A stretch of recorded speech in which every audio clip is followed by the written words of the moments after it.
I've spent a lot of wing foiling sessions chasing top speed and average speed. This has had me running down the rabbit hole of big wings, small foils, what sort of board do I use? Do I need a harness line? How do I finish my foil? I've also done a couple Aussie nationals and some different racing events and picked up a few little tips along the way, and I wanted to share them with you today. I've already done a couple videos surrounding wing foiling faster, speed techniques, and those sort of things. I'll have the link in the description below for those videos, but today I wanted to dive into some fundamentals on how to get the most top speed and average speed out of the gear you already have, and some considerations for gear that you're gonna go and get in the future. To kick things off with top speed, I wanted to bring up a few bits of information that I've collected over the last couple of years. I wanted to show you this screenshot that I took of Mattis Gio's Instagram story a while back. I think this was back in 2024, towards the end of 2024. He put up on his story the size wings that he uses. I think it's really important context for the big wings, small foils chat that I've been having in my last couple of videos. And I think this is super crucial if you are chasing those top speeds. So as his words say, it's very subjective and it depends on your skill level. But for him, he was using at the time, a 7.3 in 7 to 12 knots, 6.5 in 13 to 20, 5.7 in 21 to 26, and sort of as you go down the page, that sort of thing. He's obviously pretty much the world champion ongoing for winging at the moment and over the last couple of years, and obviously has a very, very high level of skill. Me personally, I'm not at that level. I probably use maybe about half a square meter less than him in those conditions, taking note that these are dual skin wings, so their top end is a bit more forgiving, I guess is probably the word. You can kind of carry a dual skin wing in more breeze relative to a standard wing. So that's the wing side of things. For those that are riding in that sort of 10 to 20 knot bracket, I like to use a 6 meter. And my go-to at the moment is the 6 meter M1R from PPC. It's the semi-dual skin wing. You sort of get the best of both worlds, and it's a lot of fun going fast with that wing. Before we dive into the technique thing, the other side of gear is the foil. And if you're full on going for top speed, then I think the solution is dropping a bunch of money on something like this, which is the Levitas R6, or like the Chubunga equivalent. But they're pretty rare and hard to come by, and they do cost a lot of money. So for me personally, I like sitting in the middle ground between someone that goes and races a bit and someone that enjoys their free riding session. I don't want to fully compromise my free riding sessions just for the odd time that I go racing, maybe once, twice, 3 times a year at most. Which is why I've really been enjoying the F1 Eagle X range, Eagle X 600, Eagle X 500 now, and I've been playing with the Skate 550 as well, for wing foiling specifically, and it's a lot of fun. I like being able to still have those like surfier, carving, gliding foils that aren't completely tailored to racing, but I do go and throw them on a 105 mast, which really allows you to heel over and get the wing really loaded up and go fast. So for me, that's my compromise between being all the way in on wing foil racing and being all the way at the other end of the spectrum on free ride, you know, just having a bit of fun mowing the grass out in the water. So if you are chasing top speed, then kite style foil and big dual skin wing. If you want to dial back just a touch, then, you know, getting down into those smaller sizes in your standard sort of wing foils that you see on the market, you know, 600 square centimeters and getting lower is what will help you get over that 30 knot barrier. It's all good and well to have the best gear on the market to be able to go fast, but it's not going to do anything unless you have the right technique. The technique that I've learnt over the last 4 or 5 years of winging has actually led me to looking back to my sailing history. So for those that don't know, I spent about 10, 11 years sailing, culminated in sailing the NACRA 17 at various world championships, European championships, events around the world. And then I found wing foiling. But I wanted to bring up this video from SailGP, which if you haven't seen, it's these like wild 50-foot catamarans. And this is, it's similar to the America's Cup, and it sort of started from the America's Cup in some sense. But in watching this, you'll see what angles you'll need to sail in order to chase that absolute top speed. So if you watch one of these races, you'll notice they have the speed in kilometers an hour. I think that's just to be friendly to non-sailing audiences. But you'll also notice the absolute top speed that they'll get going around the racetrack happens just about now. And it's when they get to the top mark, they've gone upwind, and they're turning around the top mark to head downwind. You know, hitting 90 kilometers an hour there, and then they get through that sort of reaching angle, that sort of, you know, past a beam reach, and they're getting back to their downwind angle. That top speed happens in that slingshot around the top mark just before they hit their downwind angle. And I've found the exact same thing to be true with wing foiling. If you get going fast upwind, start slowly turning away from your upwind angle, and then really sheet in tight with a solid stance and lean into the bear away really hard, you'll notice you get crazy speeds out of that maneuver. I've managed to hit just over 30 knots doing this style of technique, and it's helped me to really improve my top speed. The other sailing adjacent thing that I've turned to try and improve my top speed in wing foiling is the Olympic kite foilers. So dug up a point of view of a kite foiler, and if you look at kite foil racing, it's the same thing. They go for this crazy bear away, that slingshot technique, and they also see their top speeds in that area of the racetrack. So, you know, if you're someone trying to chase a top speed, then that's the style of thing that you need to be doing. But the other thing that I've taken away from the Olympic kites is their stance. Like, they ride crazy wide with their feet. They have a really, really solid stance. And I'm not saying to go and do the splits on your wing foil board so that you can go faster. I think it's more about the stability. If you want to get at a top speed, you need to feel 99% stable up until that last few like split seconds of really hunting for the last couple knots or half a knot of speed. The more comfortable you can feel at 28 knots, 29 knots, the more chance you'll have of getting over that 30 knot barrier. And the things that'll help, there's a gear aspect that I'll touch on in a sec, but your stance on the board, so your feet placement, you should feel really locked in and really comfortable. And that's going to be different for every person, but try to find what stance feels super locked in for you. And then the other thing will be your wing. You should feel really solidly locked in, and you shouldn't need to do too much backhand movement as you go for that slingshot. It really should be locked in. You think about these Olympic kites, they've got their 20 meter, 25 meter lines. They can make some adjustments with the bar, but they're not doing anything of the equivalent of a wing sheet in, sheet out. They're making sort of micro adjustments, and it really should just be solid locked in. I remember learning this when I was doing some training in the lead up to the last Aussie Nationals with a talented guy from Melbourne, Tanner, and he has a bit of background with these kites. And I remember just like turning the top mark, and he just took off and disappeared. And we got to the bottom, I was like, what are you doing, mate? Like, why are you so fast?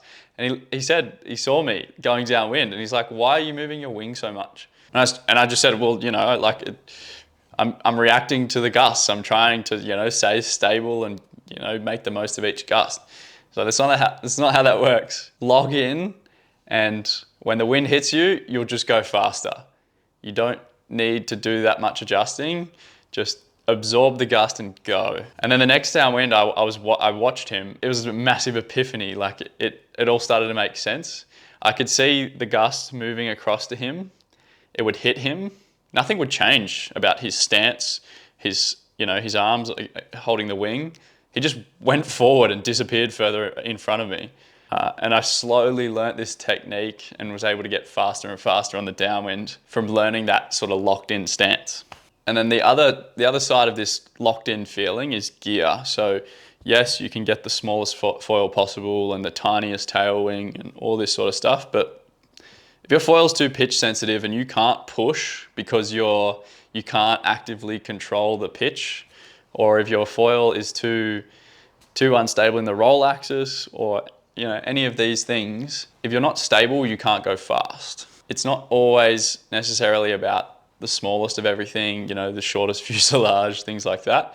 If you look towards these race foils, you'll see their tail wings have interesting dihedrals, and they're kind of quite big relative to some of the tails we're seeing nowadays. And that's because if you're not stable, then you can't go fast. You'll just end up basically crashing. The last thing I wanted to touch on in terms of top speed is making sure that your foil is clean and that it's fair. When I mean fair, it's free from scratches, it's free from pinholes in the leading edge. Your trailing edge is a nice shape.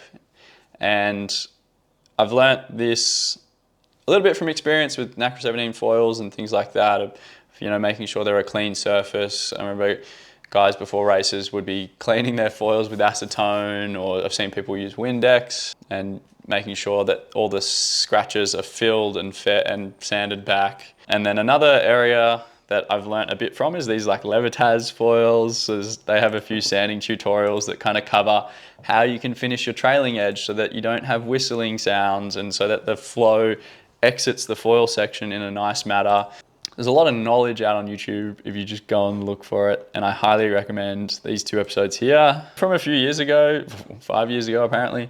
But yeah, plenty of good stuff there as well. So if you're really, really keen for getting those last few % out of your top speed, then potentially this, like leading internationals, I've even gone to the extent of sanding the F1 logos off the foil because you get little bumps, and maybe it actually didn't end up doing that much at all, but some of it also is the mentality. It kind of helped to feel a bit more confident in the foil because you'd put in that little extra effort. So that's top speed.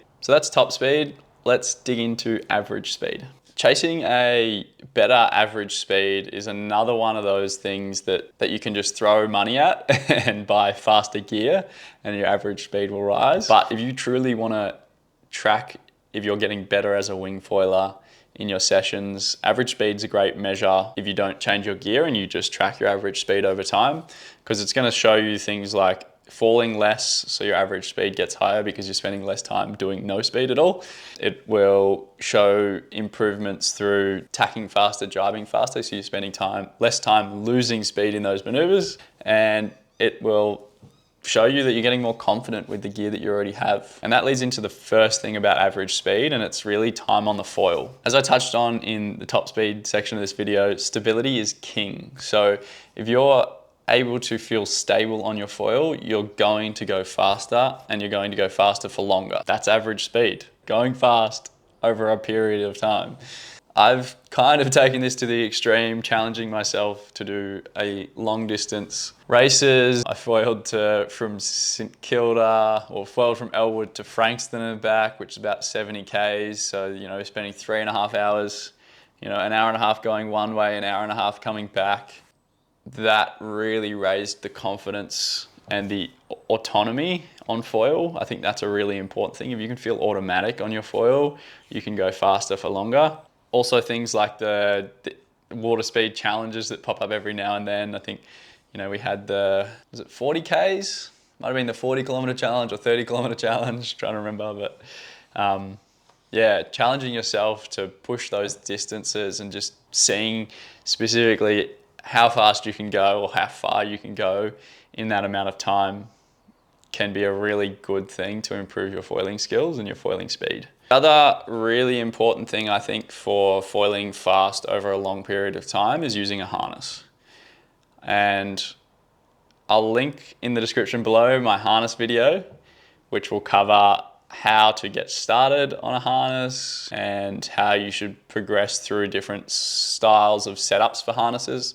I was someone that had never windsurfed before, never kited before, only sailing, so I'd use trapeze harnesses, but they're very, very different to, windsurfing, kiting, and wing foiling. And I've transitioned through maybe 3-ish or 4 styles of harness setups in the last few years. And yeah, that video will detail all of that, so go check that one out after this. Using a harness enables you to not slow down because your arms are getting tired, and you can actually use your body weight a bit more to sheet the wing. Initially, you might see a small dip in your average speed as you get to learn how to use the harness, but over time, you'll get back to where you were and then some more after that. Time on the foil, using a harness, and the last point that I wanted to touch on, which also applies to your top speed, is your ride height out of the water. You're going to be aiming for two different ride heights, whether you're going for top speed or average speed. Top speed is genuinely as close to the water surface as you can get, accounting for if you roll your foil a little bit, have you got enough leeway that the tips are only just going to come out or not come out at all. That is the situation where you're going to hit your absolute maximum top speed. For average speed, I like to dial this back just a little bit further. It gives you that little bit of buffer so that you can still be sort of autonomous in your ride height. You don't have to overly think about it too much, but you're still riding high enough that you're reducing drag. Another thing that will really help you is if you can get a third person view of your wing foiling, so have someone film you ride past, just to kind of calibrate where you think your ride height is at. And I can almost guarantee you that you're not foiling as high out of the water or with your foil as close to the water surface as you think you are. You'll be surprised at how close you can get the foil to the water surface without stacking. If you do that, your average speed and your top speed will significantly increase. To summarize, for top speed, you want your big wings, your small foils, you know, that 6 meter-ish in 10 to 20 knots, maybe 7 meters if you're really pushing it. Something in the 500 to 600 square centimeter. If you want to go all out, get the kite foil and the dual skin wing. Technique wise, use the slingshot technique like you see in SailGP and in the America's Cup to really push those speeds. Have a really solid stance, channel your inner Olympic kite foiler, both foot stance, and lock in with that wing and absolutely send it. And if you want to go all the way to the absolute extreme, sand that foil, fill in any pinholes, fill in any scratches, ferret back, you know, finish off that trailing edge nicely. Go and watch those Levitas videos if you haven't seen them already. And if you're chasing average speed, highly recommend the harness. Go check out my harness video. Get some time on the foil and get some time on the foil in decent distances going both ways. Allow yourself to build up that autonomous, automatic feeling of foiling fast in one direction. That's really going to bump up your average speed. Get used to riding the foil nice and high, really close to the water's surface, allowing that little bit of buffer for that autonomous mode where you might make a few little tiny mistakes over, 15, 20 minutes to an hour or however long you're pushing for that average speed. And that's about it. If you enjoyed this video, I think you'll really like these ones, so go check them out.